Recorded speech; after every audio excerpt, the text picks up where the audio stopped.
Hi everyone, Morelli here, and I was actually playing with the team that I was rating the last video, so I wanted to give these teams a try to kind of get a feel for how they play out, and I said why not record some of these games to kind of show you guys what they're capable of.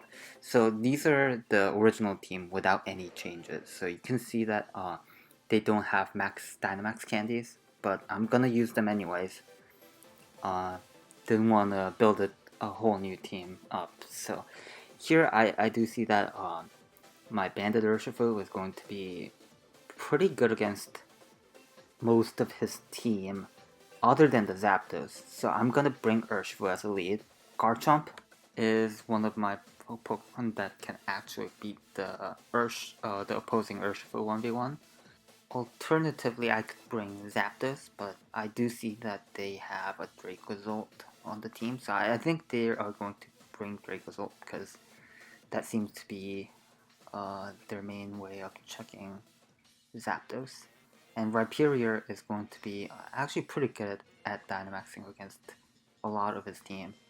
So if I Dynamax, it can actually flip the Urshifu matchup as long as it's not the water one. So this is pretty weak. This leaves me pretty weak to Water Urshifu with Ice Punch, but I'm gonna try to do the best I can with the cards I'm dealt. So Toxapex goes as a lead, comes in as a lead, and I'm just gonna go for the Thunder Punch, and this should do way over half, because it is an Adamant Thunder Punch, and I'm gonna eat the Toxic. This means that I'm going to take more chip damage as on this turn, and the next turn as Toxapex is very likely to switch out here. But I'm just gonna go for the Thunder Punch. I would like to not stay in if possible, because this Toxic chip will rack up. And Urshifu is also one of my other ways to beat their Urshifu as well. But I did want to go for this one Thunder Punch at least, because that would force him to reveal the second member. So here I go into Garchomp. I realized that both with the Dracozolt and the Toxapex, my Rhyperior is very valuable here. And that means that Garchomp is the ground type that can switch into the Volt Beak, but he goes for the Earthquake, so it actually ended up being the best play overall, because, I mean, Rhyperior eating the Earthquake would have been pretty bad. He went for a great mid-ground there, hit basically everything neutrally, but I'm able to get the Garchomp in and force this Dracozolt to Dynamax. And let's see what he goes for. Because he got the Earthquake off, as opposed to going for the Bolt Beak, which was a nice play, that would mean that he could go for the Airstream and actually get the KO here. Garchomp would live the Airstream from fall, but he goes for the Max Warm Wind, which is actually really great for me, because that means that I don't have to bring out the Rhyperior here. I can in fact just go out into my Urshifu and click Close Combat. And that should be cleanly knocking out this Dracozolt. And because I did the Thunder Punch on the Toxapex earlier, that could also be it's not a very comfortable switch in, because I could go for the Close Combat and go for the Max Lightning. That should be doing quite a lot. And he just lets the Dracozolt die, which, not sure, I think he still might have been better off trying to save that Dracozolt, go into their Toxapex. But now let's see what he goes for. He could go into the Toxapex, now that I have revealed myself to be locked into Banded Close Combat, because he saw the Thunder Punch damage, so this is definitely not over. I think if he goes into Toxapex, I could go hard into Rhyperior because the threat of Max Lightning is too great because he could, if he Scalds there, he comes in and Scalds, then he might lose the 2 Max Lightnings. So he might try to recover Scout that, so I could go right into Rhyperior safely. But he doesn't do that, he goes into the Urshifu. And that means that I actually think about, do I want to sack the Urshifu here? Or do I want to go into the Rhyperior, do I want to Dynamax this this Urshifu and try to win with the Rhyperior in the back without Dynamaxing? So because I am on -1 at defense from the close combat, and I took that poison damage, their close combat is very likely to just knock me out. As you can see, that does a ton. And my own Max Knuckle should be KOing if it is not Sash, like Bandit or Scarf, or if it's Sash, I should be able to bring it down to the Sash. So the next turn, unless they are also adamant, I should be going down to the close combat. I don't expect to do that. But the thing is, Rhyperior is in the back with the weakness policy. That means that I could just go for bring it out against Urshifu, just live the close combat very comfortably, and go for 2 Earthquakes and just finish off the game like that. So yeah, so that was the main thing I had to choose. Was I better off just sacking the Rhyperior and going for 2 Max Quakes against this Urshifu? And my thought was, no, I want to Dynamax this Rhyperior because if I Max Quake and they counter me, that could be really bad. And yeah, as you can see, I survived that pretty comfortably. Even a crit wouldn't have knocked me out, unless this was a very low roll, and a crit would be a high roll. But the crit doesn't happen here, so the low roll, high roll doesn't really matter. The 1 HP Urshifu goes down, and with the +2 attack, this Toxapex should cleanly go down to the Rhyperior Earthquake. It has some chip damage on it, so even without the boost, Rhyperior should have knocked it out, but this basically all but confirms it. He goes for the Baneful Bunker. I guess if I'm not very attack invested, I guess they could try to live. I don't know, but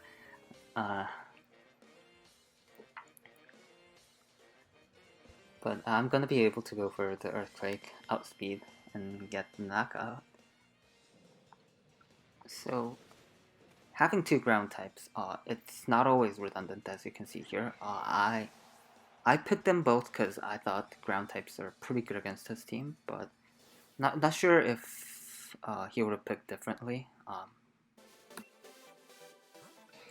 And this second game is against a pretty wacky stall team with Quagsire and Toxapex. It also has Shedinja, but unfortunately for him, basically everything on my team has something that could hit Shedinja with, almost everything, or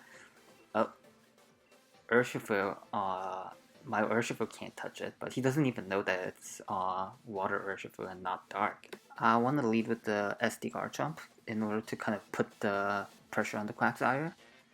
And if he does anything, and that should kind of let me get in my Nihilego and potentially, hopefully get a kill and try to snowball off there.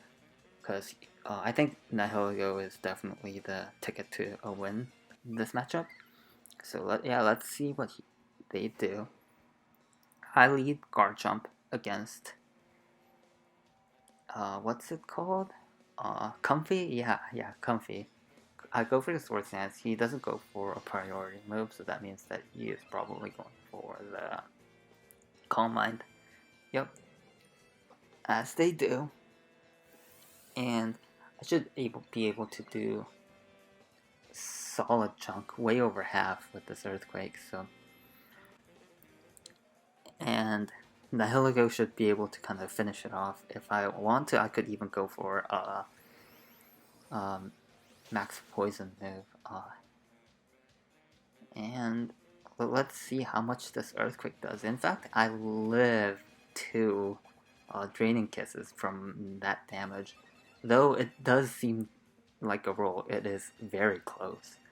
But you guys saw I did 86 with the... they did 86 with the Draining Kiss, and I have 97. So a high roll, the ratio between the highest roll and the lowest roll is 100 to 85. So unless that was like a very low roll, I am pretty confident that I can live this in this specific instance. But that could have the first. I think, yeah, as you can see, I live on 1, and it turns out that the first one was a pretty low roll. And thanks to that, I was kind of confident that I would be able to survive the second one. Yep, and the Comfy goes down, and I have a +2 Garchomp on the field, and this should be pretty threatening. Unless, of course, he goes Quagsire. I'm not sure why he didn't go into the Quagsire right away, actually. Especially when I went for the Swords Dance in exchange for almost 50% on my Garchomp. So that is definitely a misplay on his half. I am kind of not very high on this ult on the ladder, because I didn't want to kind of go in with a team that could be bad on my main account. But yeah, he goes for Stockpile, and the Earthquake does 50%, so it's actually a specially defensive Quagsire, and that actually makes a lot more sense. I thought it was a misplay at first, but if the Earthquake is gonna do 50 on the switch in, of course he shouldn't go into that. But now, because he got a Stockpile off, I don't want to let it kind of get out of hand, and I'm gonna have to go for the max Overgrowth. And I am basically praying that he is not Earthquake Quagsire, but usually when they're Stockpile, they are Stockpile Toxic Protect. So that is kind of what I am banking on here. But if it is a Earthquake, that could definitely be the end of me right now. Maybe there was a better way to pick around this Quagsire. Let's see what we have. Yeah, I don't know. I think picking the max overgrowth, the Nihilego for max overgrowth was my best bring against this. I think maybe could have brought the Bandit Urshifu in the back instead of the Zapdos, but yeah, I do a bit over half, which is nice. He Dynamaxes to not only survive. If I went for the Grass Knot, that would be nullified. But I was aware that he could go for the max, and yep, he does reveal to be Scald. If it were Earthquake, no, not Earthquake, Waterfall, or I'm not sure if Quagsire gets Liquidation, but either or one of them would have done a lot more to Nihilego. But I am able to just spam max overgrowths. I don't really think that I have a reason to kind of do anything else. And he goes for the max guard, which is fair. And because I have seen that he is max, he has Scald as his only attacking move, I can actually go for one special attack boost here with the max ooze. Because it kind of seems like I could miss out on the KO with the overgrowth anyways. That's kind of what I was thinking. Because it seemed like with the grassy terrain, leftovers recovery, the combination of those kind of got him out of the KO range. It seemed like that, so I wanted to just kind of get the boost, the sheer boost in my way. And once the Dynamax is over for both of us, should be able to just go for the Grass Knot and finish off the Quagsire. And yeah, I'm aware that the Ooze boost isn't effective on the Quagsire, but that means that I am actually able to hit whatever is in the back with a +1 Sludge Bomb, Meteor Beam, just about anything. And I am aware that if things could go wrong with a potential Espeon in the back, if they kind of get to Calm Mind up on this Nihilego, which could happen if I am unboosted. But they don't have the Espeon now. They should just be able to go for the Meteor Beam. I don't want to go for the Sludge Bomb guaranteed damage, because if they are like Scarfed Blizzard, I could get 3-0'd from there if I don't get this KO. So I might as well go for the 90%, as opposed to doing anything else and risking that missed KO going into a loss. But I unfortunately do connect and with the Meteor Beam, and I should get the win here. In the third game, I have swapped out the team. I am going to lead with the Swampert because it seems to be really good in terms of matching up against basically everything on the team except for the Azumarill. So I'm gonna bring Kartana in the back. And the last is I could bring Urshifu, but that would mean that I am a bit weak to Salamence. That means that I have to play pretty carefully with the Swampert and the Kartana. If anything bad happens, if I can at least force out the Dynamax, then Salamence alone shouldn't be too big of a threat, first of all. And second, if I can preserve the Focus Sash on the Kartana, I could actually try to check it offensively with that. So yeah, he leads off with the Landorus, and given by how weak his team was to Swampert, this actually tells me a lot. There's a good chance that he can be Lumberry with Sword Stance, so if I were to have Yawn there, that could have gone really badly. Alternatively, he does reveal to be very bulky, physically bulky with Substitute, so if it's not bulky, the Substitute would have broke there. But remember, I do want to leave myself at least somewhat able to check the Salamence, so that's why I bring in the Urshifu, because I don't want the Kartana Focus Sash to be broken just yet. So I'm gonna go for the Wicked Blow here and break the Substitute.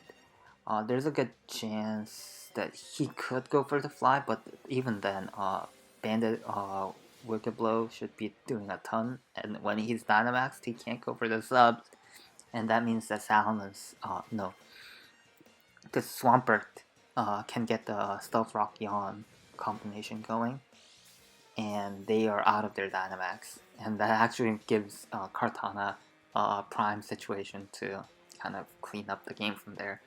So with all that out of the way, he just goes for the Earthquake Chip. Does about half. Not bad. Not bad.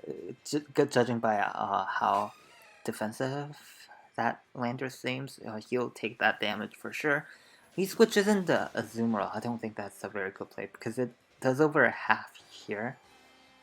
I think even if he's like max HP Azu, that shouldn't be doing over half. So maybe he's fast Azu. I'm not too sure. He might not exactly sure why he would give up that 2-hit KO calc on the Bandit Urshifu, but I'll gladly take it. So I am now 2-3 up And let's see what he brings out. Goes for the Magnezone. So I could just I do go for kind of the Wicked Blow because I do think I have basically won at this point. But kind of in hindsight, now that I've clicked that button, I think going for the Swampert switch in is better. If only because, if anything, going into Swampert would deny the electric terrain being set here.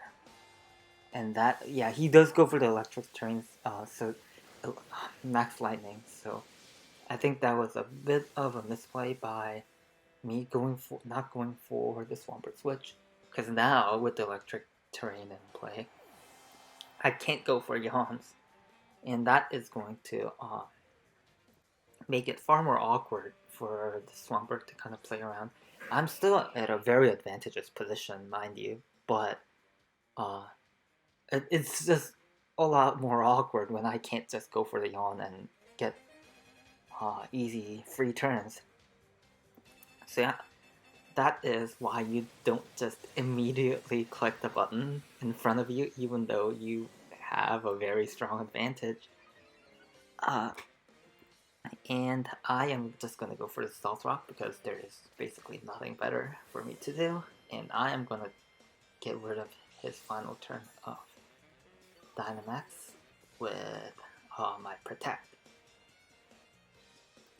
They will be able to go for another Max Steel Spike. They will be at +2. That means the Body Press is going to be doing quite a lot. None of that would needed to have happened if I just went right back out into Swampert. Didn't let the electric terrain be set. But yeah. It is a pretty awkward. I might just go for. I think because there are two turns of electric terrain left, I'm just gonna go for the Yawn.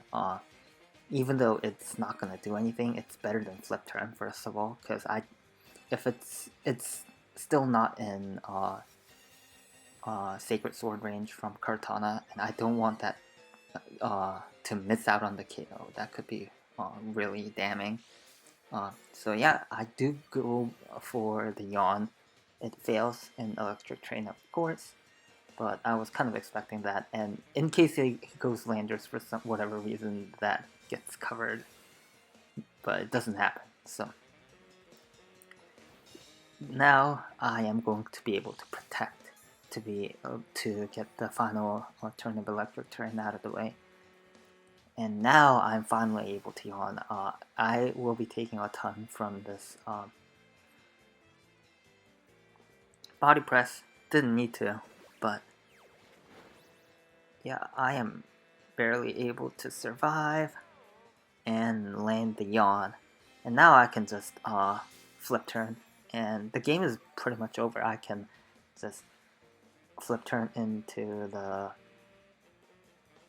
Kartana, means that I won't be at -1 after the Intimidate, because I'll be able to get the Lander Intimidate on the Swampert, and I'll be able to switch out.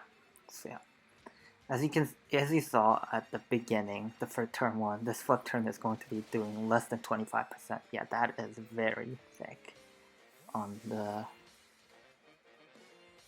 Lando, and I will just straight up go for Max Overgrowth. And if they go into Magnezone, then so be it. I have no reason to predict anything. I'm just gonna win by clicking the move that is right in front of me. And as you can see, I'll just go for the Max Overgrowth on the Lando.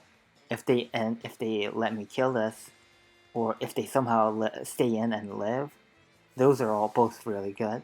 And if they go into the Magnezone and survive this Max Overgrowth, I'm gonna go for the Max Knuckle. And if they let this Magnezone die, then that is still good. But if they go out into the Landorus on the Max Knuckle, that is also fine because I have effectively neutered their Intimidate by going for the attack boost. And I can go for the Max Overgrowth again, except that I have a lot more damage on this Magnezone. So yeah, they are already pretty chipped, and that does a lot. And it actually looks like another Overgrowth should take it out with the, because this time it will be boosted. But I actually just, there's no reason for me to risk any kind of min-max roll silliness here. I will just go for the Max Knuckle, as I said, because I am confident that just by going for the moves that are right in front of me, just forcing them to switch in and out into the resists is plenty good enough for me to win. And I am gonna go for a Max Overgrowth here. And even if even if I miss out on the KO on the Magnezone, if they go into that again, doesn't really matter. I can just go for the Leaf Storm and finish that off. And he doesn't even go for it.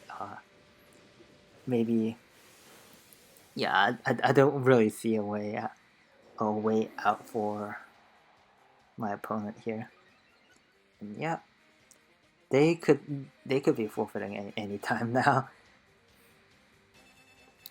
But anyways, those were the games that I played with these two teams, and I'll be back with more. Team reviews as well as more battles. Thank you guys for watching, and see you next time. Bye.